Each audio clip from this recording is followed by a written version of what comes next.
Hello, morning everyone. My name's Alice. If I've not met you before, I'm one of the pastors here. Part of my role actually across the church, if I've not met you before, is I do a lot of the preaching across the church. So just to say, in a minute actually, I'm going to preach here and then have the absolute joy of preaching here, but then also going over and preaching in Penarth.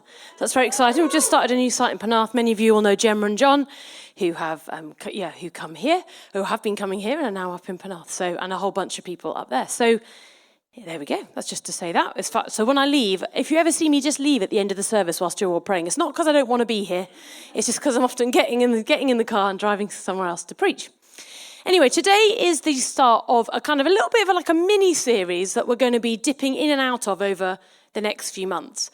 We've called the series Let's Build.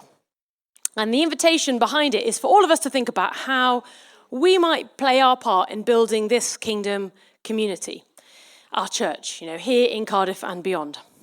And right at the heart of our big vision to restore this city and renew this nation, there's a desire to continue to build a healthy, thriving, multi-site church, to be a place that people can call home, to become a family, as Mark just said, where all are welcomed, to be a community that disciples each other to live more like Jesus, and to share the kingdom wherever we go. And we want this church to be like all that the Lord has called it to be. We want to flourish and we want to be hugely fruitful. And we all have a part to play in helping us do this. We all have things that we can bring and invest in this community, whether it be our time, our talents, or our treasure. And so each preach over this series is a bit of a call to action. That's why we're going to be doing it a little bit of space between each one. And we're not just going to preach them back to back over the next few weeks. We're going to do one, then have a bit of time, just to allow people to prayerfully consider, well, how is the Lord calling me to respond? So today, as we start this mini-series, we want to look at the invitation for everyone in this church to come and serve, to give their time and their talents in order to help us build. And as we think about this, we're going to be in a chapter in the Old Testament book of Nehemiah. Now, it might seem a bit random when I read it, I'll say that, but to me at least, it gives this beautiful picture of what it looks like when everyone builds together, where everyone plays their part. A little bit of context, the book of Nehemiah, it describes events that took place in the period of the Old Testament history known as the exile. So the people of God, they have been conquered, they've been deported by their enemies, and the city of Jerusalem and the temple that was in the city, they've been destroyed. And a generation or so has passed, and the people who have been living scattered across the Persian Empire, they're allowed, as times change, as empires change, they're allowed to return to the land, to Jerusalem, though it's sadly in ruins, including the city walls. Now, walls are a big deal in terms of the security for a city, for its prosperity. Without them, a city was open to attack. Without them, Jerusalem was still rather the laughing stock of its local neighbours. So, over time, folks start to return, they start to rebuild the temple, but the first attempt to rebuild these city walls is unsuccessful. Enter Nehemiah. Now, he's living 700 miles away. He is heartbroken when he hears about this failure to rebuild the walls, and he gets permission from the king to return to Jerusalem and to help take a lead with this rebuilding project. Okay, that's a bit of a summary as we jump in. We're going to be in chapter 3, the moment when Nehemiah organizes the local people to start rebuilding the city walls. So let's jump in. Now, there's loads of wonderful names as I read this. Don't let my clumsy reading of it be a distraction from this picture that is built up over these verses, this picture of a community at work. So we're going to be in chapter 3, the builders of the wall. Here we go. It will come up behind me, or you can find it in your Bible if you like. Nehemiah 3. Eliashib, the high priest, and his fellow priests went to work and rebuilt the sheep gate. They dedicated it and set its doors in place, building as far as the Tower of the 100, which they dedicated, and as far as the Tower of Hananel. The men of Jericho built the adjoining section, and Zakkur, son of Imri, built next to them. The fish gate was rebuilt by the sons of Hassenaah. They laid its beams and put its doors and bolts and bars in place. Meremoth, son of Uriah, the son of Hakkoz, repaired the next section. Next to him, Meshullam, son of Berekiah, the son of Meshezabel, made repairs. And next to him, Zadok, son of Baana, also made repairs. The next section was repaired by the men of Tekoa, but their nobles would not put their shoulders to the work under their supervisors. The Jeshanah gate was repaired by Jediah, son of Paseah, and Meshullam, son of Besodeiah. They laid its beams and put its doors with their bolts and bars in place. Next to them, repairs were made by men from Gibeon and Mizpah. Melatiah, son of Gibeon, and Jadon of Meremoth, places under the authority of the governor of the Trans-Euphrates. Uzziel, son of Harhiah, one of the goldsmiths, repaired to the next section, and Hananiah, one of the perfume makers, made repairs next to that. They restored Jerusalem as far as the broad wall. Rephaiah, son of Hur, ruler of the half-district of Jerusalem, repaired the next section. Adjoining this, Jediah, son of Harumaph, made repairs opposite his house, and Hattush, son of Hashabniah, made repairs next to him. I get a round of applause after this, right? Malchijah, son of Harim, and Hashab, son of Pahamoab, repaired another section, and the Tower of the Ovens. Shallum, son of Halohesh, ruler of a half-district of Jerusalem, repaired the next section with the help of his daughters. The valley gate was repaired by Hanan and the residents of Zanoah. They rebuilt it, and put its doors with their bolts and bars in place. They also repaired 1,000 cubits of the wall as far as the dung gate. The dung gate was repaired by Malchijah, son of Rechab, ruler of the district of Beth Hakkerem. He rebuilt it and put its doors with their bolts and bars in place. I'll stop there. There we go. Thank you. I did ask for it, but I'll receive it as well. Now, the rest of the chapter does continue in the same vein. It names all these groups of people building and the bit of wall that they built. And Nehemiah, if you kind of look, as you look around and see which bits he's naming, he's literally methodically working his way around the wall, and he's naming who did what and where, making sure that their names were forever recorded in history. Now, I do appreciate these verses don't lend themselves to worship songs and memory verses and the like. But I do, and if you're new here into church, you're like, oh my goodness. But I find them really moving because I do think they paint this beautiful picture of a community working together with a shared vision, doing what needed to be done to restore their city. So firstly, we see a community where everyone gets to build side by side. Did you notice how many times the words next to him or next to them cropped up in those verses? So this is like a group of people who have turned up, they've pitched in, they've played their part as a community side by side. What a bunch. I mean, wouldn't it have been amazing to have your name on that list? And I'm not going to suggest that we do a list for our church, but just imagine that for a second. Where would your name be? Where's God calling you to serve and invest in our community, your time and your energy? And if we were to have a list, there are, and many of you are here this morning, heroes in this community who have served this church faithfully for many years in hundreds of different ways. Now think about this. All that we do to serve fits alongside countless men and women over the years, the people of God, who have turned up, pitched in, and played their part side by side, extending the kingdom message of Jesus over the centuries. Everyone gets to build. Now I say gets to because it's a choice that we get to make, to turn up and pitch in, or sit out and sit on the sidelines. Nehemiah acknowledges this. Did you notice in verse 5? It says, the next section was repaired by the men of Tekoa, but their nobles would not put their shoulders to the work. They didn't want to opt in. A few people didn't want to pitch in. They remained on the sidelines. And Nehemiah, he just kind of slides that in there and just carries on though. He's like, no big deal. Don't let it throw you. You'll always get those people who choose not to build, who won't join in. But don't worry about it. Don't let it distract you, Nehemiah's saying. Just keep going. Their loss. Some folks would always rather sit it out for lots of different reasons, and a few people will do so and just choose to sit there and criticize instead. It's often easier to criticize than to contribute, isn't it?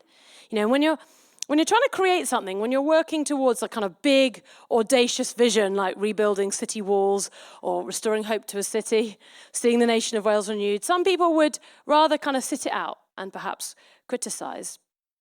But for whatever reason people choose to sit it out, and of course there are many, they're the ones that miss out. Ultimately, these nobles miss out of the joy of seeing the job done, of being able to walk past that bit of wall and be like, I did that. That's my bit. But more than this, they miss out on the joy of seeing the God of the universe take their efforts and multiply them for his purposes. I love in verse 1 how we see the leaders going first. It says, Eliashib, the high priest, and his fellow priests went to work and rebuilt the sheep gate. We see leaders willing to get their hands dirty. It's a great model, isn't it, for leadership, one that we dearly hold to in the Vineyard, that there's no hierarchy in the kingdom of God. There's no job that is beneath any of us, especially us, the leaders. Like, we all roll our sleeves up and serve together. One of the things I love about John and Debbie Wright, who lead the Vineyard movement here in the UK and Ireland, is how they model this kind of servant leadership. Like, if you know them at all, if you've been around them at all, it's one of the things you'd notice about them. They no longer lead the church Trent Vineyard in Nottingham because of their national role, but they go there each week. And you know, they both serve on the kids' teams, 2 services every month. And I just love the fact that like a new person could come along, put their kids into a group, hand them over to John or Debbie, and not know that John and Debbie not only planted and pastored that church for 30 years, that they now oversee all of the churches in the UK and Ireland, and they're about to step into a role leading the Vineyard globally. You wouldn't know that. There they are. Yeah, kids come in, I'll play with them. Isn't that amazing? And I love what that model is about leadership and how leaders are to see themselves first and foremost as servants who lead, not as leaders to be served. Sometimes church leaders can end up seeing themselves. Leadership is a functional role that serves the community, not a role that needs a special status or title. I hope you'll see that in how we do leadership here. This is right at the heart, I believe, of biblical, healthy leadership, and we need it. Now, also just notice how diverse this group of people were. People from all sorts of different social backgrounds. There were local leaders, as I've said. There were servants. There were different kinds of tradesmen and artists. You know, verse 8 talks about the goldsmiths, the perfume makers. There were priests. There were whole families. There were women. In verse 12, it talked about this guy's daughters pitching in. All sorts. And it would seem none of them are qualified to be master builders, but they're all building together, side by side, united with this common purpose of rebuilding the walls. You know, this is the kind of church God wants to build. A diverse, inclusive community where everyone gets to build, to play their part, regardless of race or gender, whether you're single or married, your socioeconomic status, your age, your experience, all of that stuff that we like to divide people by. No, this is a diverse community that works side by side, and that's a sign of the kingdom purposes of God at work. And it's, of course, something that we need to continually work towards and stand for as His church. We would love to make sure all of our teams and our leadership continue to reflect the diversity of this church. And we're excited we're making progress, but we know that there's more to be done. Everyone gets to build. Now, as I go through this preach, as I make each point, I also kind of just want to get really practical and kind of bust open some of the myths that I hear as a church leader when it comes to serving on some of our teams, particularly our Sunday teams as a church. The first myth I often hear is this: I am not needed, there's no space for me. That's one of those myths. Someone once said that to me along these lines one Sunday about how smooth it looked here in Vineyard. It just seems like everything's running so smoothly. I don't feel like I'm needed on any teams. And I literally guffawed in their face and said, seriously, we're running around like headless chickens here. Please come and help. We would love you to help. There is definitely room for you and our teams. There is space for everyone to play their part, for everyone to build. Do you know, we worked it out. It takes over 150 people each week serving on our Sunday teams to make our services work across our church. Every Sunday, 150 people we need. And that's just to keep things ticking over without us starting anything new or growing and developing any of our teams. 150 is bare minimum for us just to do all that we want to do. And yet we don't want to stay there because we're continuing to grow as a church in every way. As I said, I'm just about to go to our 4th site in Penarth. That's a whole load more people serving. Our kids, our youth groups are growing. You know, the kids group here is just multiplied. The amount of people coming on a Sunday is growing in every site. In every way, we are growing. So there is 100% space for you on our teams. We need you to come and play your part. You are needed, you are wanted. We would love you to come and serve if you're not currently serving on one of our teams. And if you're here and you're exploring faith, you can still come and serve on one of our teams. If you're new and it's your first Sunday, you can still come and serve on one of our teams. You don't have to sit around, you don't have to play some kind of game before we ask you. No, you are so welcome to come and serve on one of our teams. There's always room for you. In fact, there is so much more that we could do if all of our teams had more people in them. That's the sad thing. Sometimes we're like, we would love to do that, but we can't because of a lack of team. Both here in this site and across the church. So if you're not on a team, we'd love you to join one. In fact, there's a little, there you go. And that can just stay up. Just keep popping that up, Keith, if that's all right, as I preach. So this is like permission whilst I'm preaching. If you want to join a team, just get your phone out, use that QR code. You can sign up on the website, or your bottom might be resting on one of our joining a team flyers. You can fill that out, hand it into the welcome team. So coming back to this passage, there's a community. This is a community where everyone gets to build, side by side, firstly. But secondly, this is a community that serves the need in front of it. They see the need in front of it and they just do what needed to be done. As I said, these guys just show up and pitch in. Now, I'm not an expert, but I imagine it was really, really hard work rebuilding a wall in the Middle Eastern sun. Baking hot conditions. It must have been really hard work. I lack patience often. As soon as I start decorating anything in my house, I immediately am bored. And Matt, my husband, is one of those people who's like a bit more meticulous than me. He wants us to wash the walls. He wants us to sand the walls. He wants us to masking tape. I'm bored instantly as soon as I start. I'm like, can we just get this over and done with? These guys keep going here. They show up and they serve time and time again. Do you know, these kinds of people that do this, they are gold dust to a church community, aren't they?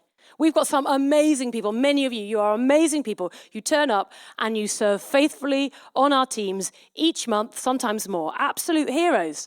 From those of you that turn up really early each week to be part of our worship team, that's both the musicians and the guys on the back over there, hello. To those of you that read the Bible with our littlest ones, teaching them how to pray. Those of you that spend time investing in our young people, helping them navigate being a teenager in really difficult circumstances. Those of you who make litres of coffee, we are grateful. Who put out mountains of donuts, even more grateful. Those of you who stand outside in the cold when it's to do the car parking, welcoming everyone. Those of you that put out the chairs and then put them away again. Those of you that go out of your way to make people feel welcome, like for people who walk in here, it's a scary thing to first come to church. And some of you really go out of your way to make them feel welcome. And of course, that's our Sunday teams, but our restore teams that meet in the week that serve those that have least. And so on. Many of you serve on our teams, maybe not in the Middle Eastern sun, like these dear people here, but definitely through the Welsh rain, through the dark winter mornings, putting up with last-minute changes, tech issues, crying kids, all kinds of stuff. You guys are absolute heroes, so thank you for all that you do. Do you notice in this chapter, not one person has to do everything. It's not just Nehemiah building these walls. No. The people just do the thing in front of them. Quite literally in some places, we see people building the section of the wall opposite their house. Like just one example, verse 10, it says, adjoining this, Jediah, son of Haramath, made repairs opposite his house. So people would literally be like, what's my patch? I do my patch. Just doing what was right in front of them. Verse 1, as I said, the priests, they build the sheep gate. Now, the sheep gate was the gate nearest the temple where the sheep would be brought in for sacrifices. So we see the priests, they're just taking responsibility for their patch. That's what's happening. Each person just serving the need in front of them, doing what God has asked them to be responsible for. So what need can you see right in front of you? What is God asking you to be responsible for? Now, this leads me to myth number 2 about serving on our teams. Myth number 2, sometimes people think that you then have to serve every week for the rest of your life. That's not true. Maybe the rest of your life bit is true. But no, that's a joke. But here at Vineyard, when you serve up for a team, the way that we do it is that you sign up to serve once a month. So either the first Sunday of the month, second Sunday, we call it like a week 1, week 2, week 3, week 4, and so on. You get put on a rota, and you serve just once a month on that team. And of course, it's worth saying you're more than welcome to try out a team. If you're here and you're not on a team and you think, oh, I don't want to sign up and then not be able to get off it again. I appreciate that fear. You can just sign up, give it a go. And if that's not the team for you, try a different one. We don't mind, I promise. It's worth saying if people do end up serving more than once a month regularly, that's often because they're covering gaps on a team. So if you do join a team today, you're helping to make sure that it's not just 20% of people doing 80% of the work. It's letting people actually be able to come off our teams. I think that especially of our kids' teams, our youth teams, because those guys then often don't get to be in the service if they end up doing loads and loads of weeks a month. So serving on those teams means other people get to be here and receive. Back to this passage. So in Nehemiah we see, so firstly, a community where everyone gets to build. Secondly, a community that serves the need in front of them. And then finally, a community that serves the vision ahead of them. Do you see these folks both serve the need and they serve the vision? You need these two things together Truth is, most of us, most of the time, don't feel called to clean the toilets or put the chairs out or just to turn up early to be on team. In fact, sometimes people can use calling or a lack of vision not to serve as an excuse to not to do what's needed. But sometimes the calling or the vision is just to serve the need in front of you. You know, like, hey, you need someone on kids' team. Well, let me just come and do that for you for a little while. I might not do it forever, but hey, if that's the need, great, let me help. You know, one of the best things that can happen to you as a pastor is, am I right, is when someone comes to you and they say, hi, I've got time. Where do you need me? I'll do it. The truth is, someone had to rebuild the dung gate, verse 14. The dung gate was repaired by Malchijah, son of Rechab, ruler of the district of Beth Hakkerem. This is, as it sounds, the place where all the waste from the city was removed. We could rename it the poop gate. Malchijah, you have our full respect. I love the fact that he was a ruler of a local district called Beth Hakkerem. Literally, that means house of the vineyard. Oh, yes.